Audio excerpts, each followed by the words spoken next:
देखो हम पढ़ रहे थे अपने प्रश्नावली नंबर 2 में समीकरणों को हल करना। मैंने कई सवाल आपको समझा दिए, उससे संबंधित देखो 2 सवाल और आज मैं आपको समझा रहा हूं, अच्छे से समझने की कोशिश कीजिए।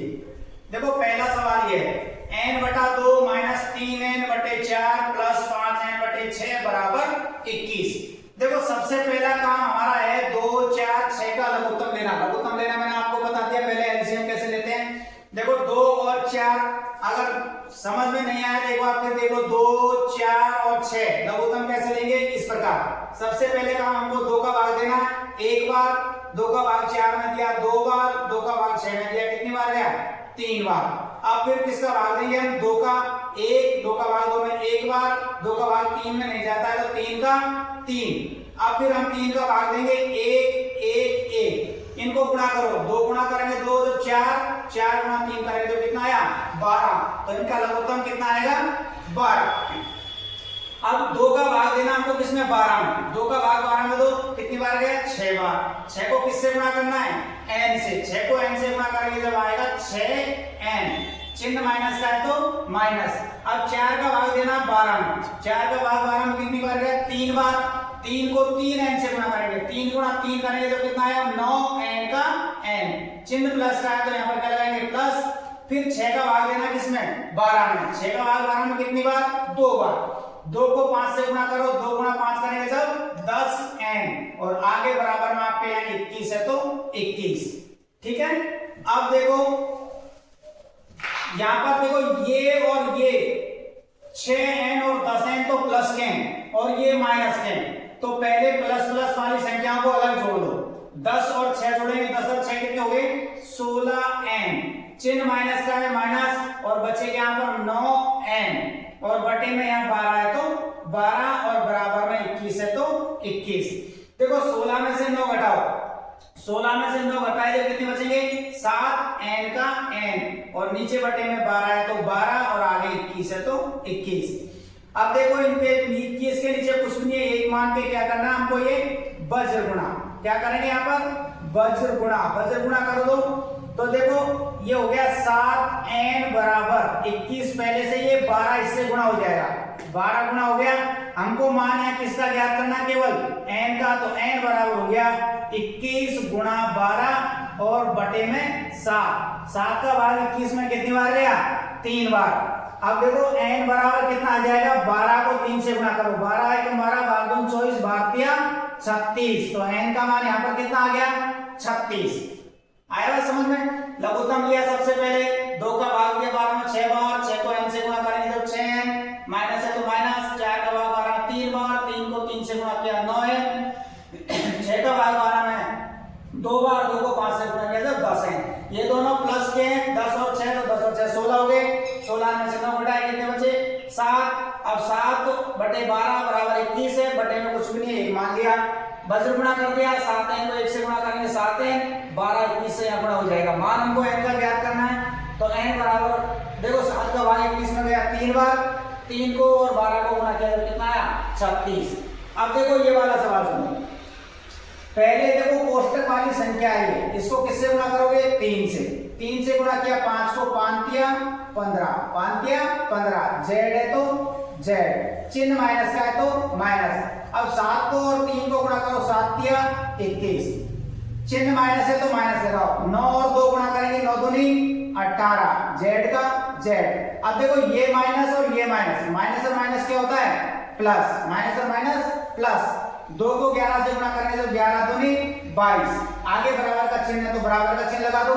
अब देखो 4 और 8 गुणा करो, 8 चक्कू 32, 8 चक्कू 32, z का z, आगे चिन्ह माइनस का है तो माइनस। 13 गुणा 4 करो, 13 चक्कू 52, 13 चक्कू 52, आगे माइनस का 17 है तो माइनस के 17 कर लिए गुणा। अब देखो 15z प्लस के और 18z माइनस के, तो 18 में से 15 घटेंगे, 18 में से 15 घटाओ कितने बचेंगे, 3z का z। लेकिन बड़ी संख्या माइनस की है तो यहाँ पर इसके आगे भी क्या लगेगा, यहाँ पर माइनस।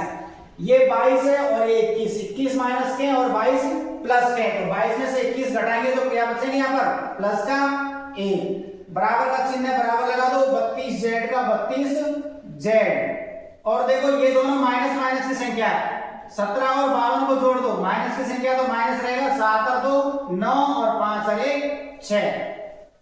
आगे बात समझ में, इधर वाले को हल कर लिया और इधर वाले को भी हमने हल कर लिया। अब देखो ये गुणोत्तर माइनस के, उसका पक्षांतर हम इधर की साइड कर लेते हैं, क्योंकि ये माइनस की इधर आके प्लस हो जाएगी। 3z या माइनस का, 3z को अपन इधर ले चलते हैं, तो ये यहाँ माइनस का, तो इधर जाके ये प्लस हो जाएगा। तो देखो मैंने ये लिख दिया 32z, ये 3z इधर जाएगा तो किस हो जाएगा प्लस में, ये हो गया 3z और एक पहले से ही है, और गुणोत्तर का पक्षांतर करते हैं, जो गुणोत्तर इधर माइनस का, तो यहाँ पे किस हो गए प्लस में। 32 और 3 जोड़ो, 32 और 3 कितने होते हैं 35, z का z, गुणोत्तर में 1 जोड़ो कितने हो गए 70, गुणोत्तर और 1 70, मान किसका ज्ञात करना हमको z का, तो z बराबर हो गया 70 बटे में 35। अब देखो आप पे अगर 35 तो 35 एकम 35, 35 दूनी 70, अगर 35 का पार्ट आप पे नहीं आता है तो देखो 5 का भाग दे दो, 7 का भाग दे दो। 7 का भाग दिया मैंने 70 में कितनी बार लिया 10 बार, 7 का भाग दिया 35 में कितनी बार लिया 5 बार, अब 5 का भाग दे दो 10 में कितनी बार लिया 2 बार, तो z का मान कितना आ गया 2, तो z बराबर कितना आया 2। इस प्रकार के सवाल अगर आते हैं तो पहले आपको कोष्टक हल करने हैं। कोष्टक के बाहर देखो 3 था, तो 3 से अपन ने इन दोनों को गुणा कर लिया, यहाँ पर 2 कोष्टक बाहर था तो पहले इन दोनों को गुणा किया, ऐसे 4 बाहर था तो पहले इन दोनों को गुणा किया। गुणा करने के बाद देखो एक समान संख्या हमको जोड़ना है, अगर प्लस किया तो जोड़ दो, माइनस किया तो घटा दो।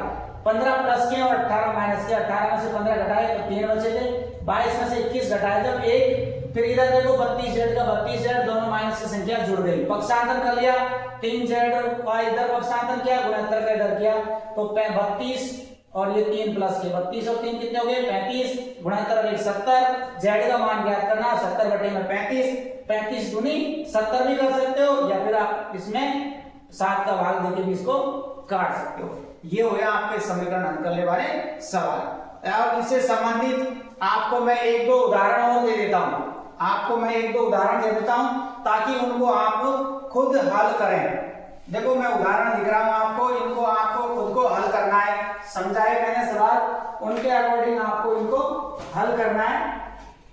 देखो पहला उदाहरण, x + 7 - 8x बटे में 3 बराबर 17/6 -5x बटे में 2।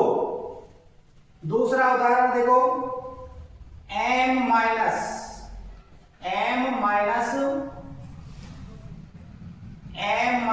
1 बटे में 2 बराबर 1 - m - 2 बटे में 3। देखो ये कोष्टक लगा हुआ है, इनके चिन्ह का आपको ध्यान रखना है। ये सवाल है 2, इनको आपको हल करना है। और चलो एक सवाल और दे देता हूं मैं आपको, तीसरा,